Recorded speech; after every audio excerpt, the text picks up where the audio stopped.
영화 서울의 봄이 집중한 건 12.12 쿠데타 당시 가장 긴박했던 9시간. 어이없는 그날 밤 이야기. 김성수 감독의 말입니다. 쿠데타 세력이 총과 탱크를 앞세운 막강한 힘을 가진 자들이지만 그들의 행동과 판단은 하찮은 수준이었다는 걸 감독은 영화를 통해 보여주고 싶어 합니다. 전두광이 이끈 신군부의 반란을 막을 기회가 10번 정도나 있었던 걸로 나옵니다. 그만큼 신군부의 반란 계획도 허술했다는 겁니다. 그런데 이를 막지 못했습니다. 분명한 건 많은 사람들이 12.12 사태를 안다고 생각하지만 12.12의 모든 걸 알진 못한다는 점입니다. 이름조차 잘 알려지지 않은 희생도 많았지만 대부분 묻히거나 잊혀졌습니다. 이 가운데 영화 서울의 봄에서 짧게 나오지만 강렬하게 다룬 장면이 하나 있습니다. 13일 새벽 0시를 조금 넘긴 시각, 반란 세력에 넘어간 상공수여단 10여 명이 서울 송파구에 있는 특수전사령부 사령관실에 급습합니다. 일단 특전사령관을 회유하려 했지만 받아들여지지 않았습니다. 결국 사령관을 체포하려 했는데 주변 간부들은 이미 포섭된 상태였습니다. 유일하게 사령관을 지킨 이는 오진호 소령, 넷플릭스 DP의 안준호 일병으로 열연한 배우 정예인이 맡았습니다. 그는 M16 소총으로 무장한 반란군 세력에 홀로 맞섰습니다. 그가 손에 쥔 건 권총 한 자루뿐. 결국 그는 현장에서 총을 맞고 전사합니다. 실제로는 가슴과 배에 반란군이 쏜 실탄 6발 정도를 맞았다는 증언이 있습니다.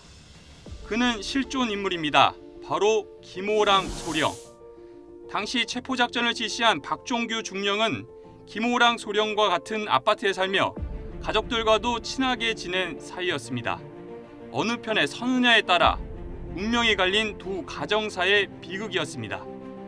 박중령은 이듬해 5.18 광주 민주화운동이 일어나자 상공수여단 15대대장 신분으로 광주 현지에 급파돼 유혈 진압에 참여했던 인물이기도 합니다. 김충립 당시 특전사 보안반장은 13일 새벽 상황을 이렇게 증언했습니다. 권총을 탄창을 꺼내가지고 식단을 이렇게 장전하고 있는 거야. 뭐 그래 지금 무슨 상황이야 어떻게 돼서 그랬더니 지금 관사에서 우리 잡으러 옵니다. 그래서 내가 총을 안 가지면 살아, 총을 가지면 죽어. 이렇게 말린 거지. 하지만 김소령은 권총을 끝내 내려놓지 않고 특전사령관을 지키기 위해 사무실로 달려갔습니다. 결국 거기서 총상을 입고 전사했습니다. 권총이 여기 있고 피를 이 입구에 그냥 하여튼 다 흘리고 여기 이제 김호랑이 죽은 거야.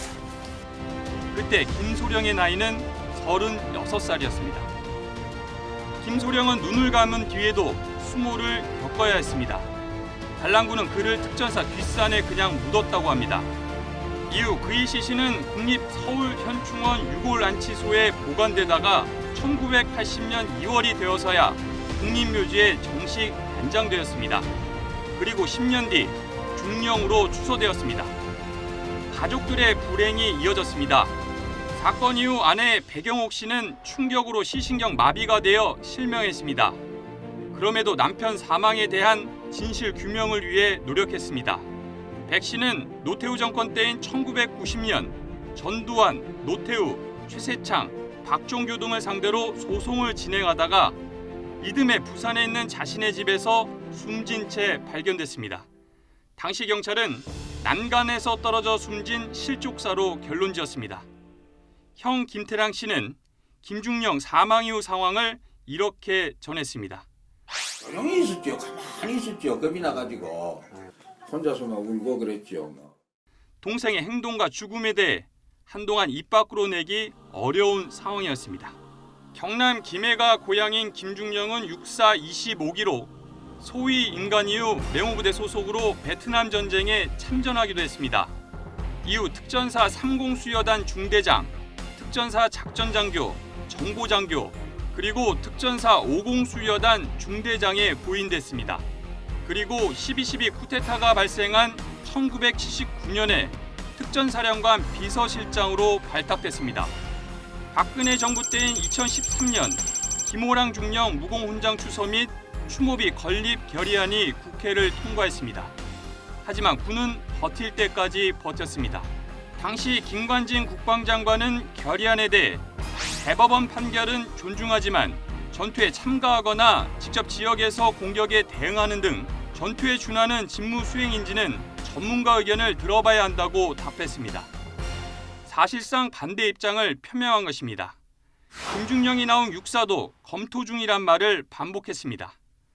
이듬해 1월이 되어서야 국무회의에서 훈장을 추서하는 내용의 수여안이 의결됐습니다. 그리고 석 달 뒤 특전사는 김호랑 중령에 대한 훈장 전수식을 거행했습니다. 당시 국방일보는 특전사는 고 김호랑 중령의 가족에게 최고의 예를 갖춘 공식 부대 행사로 훈장을 전수했다고 홍보했습니다. 같은 해 6월 김호랑 중령 흉상은 그가 졸업한 김해 삼성초등학교 인근에 세워졌습니다. 추모비 뒤에 이렇게 적혀 있습니다. 12월 12일 사태 때 상관을 지키고 군과 국가의 체제 수호를 위해 목숨을 아끼지 않고 맹렬히 대항, 정의를 수호하다 장렬히 순직. 이보다 훨씬 앞선 1997년 4월에 이미 전두환, 노태우 등 신군부 세력은 12.12 군사 반란과 5.18 내란 주도 혐의 등으로 대법원에서 형을 확정받았습니다. 검찰의 첫 판단과 달리 성공한 쿠데타도 처벌받는다는 선례를 남겼습니다. 역사적으로는 물론 사법적 판단까지 이미 끝난 사안입니다. 이런데도 12.12 반란 주동자인 전두환 씨는 사망 전까지 단 한 번도 사과한 적이 없었습니다. 김성수 감독은 자신의 영화를 통해 무엇을 보여주고 싶었을까요? 이겼지만 결코 내가 기뻐할 수도 좋아할 수도 없는 그런 부끄러운 마음이 실제의 인물은 부끄러운 마음을 느끼는 사람인지 아닌지 잘 모르겠는데 제 영화 속의 인물한테는 그때 부끄러움을 주고 싶었습니다. 예. 역사 흐름을 뒤로 돌린 쿠데타에 가담해 부끄러움과 죄책감을 안고 있던 사람들도 있겠지만 끝까지 자신은 잘못이 없다고 말한 이들도 적지 않습니다.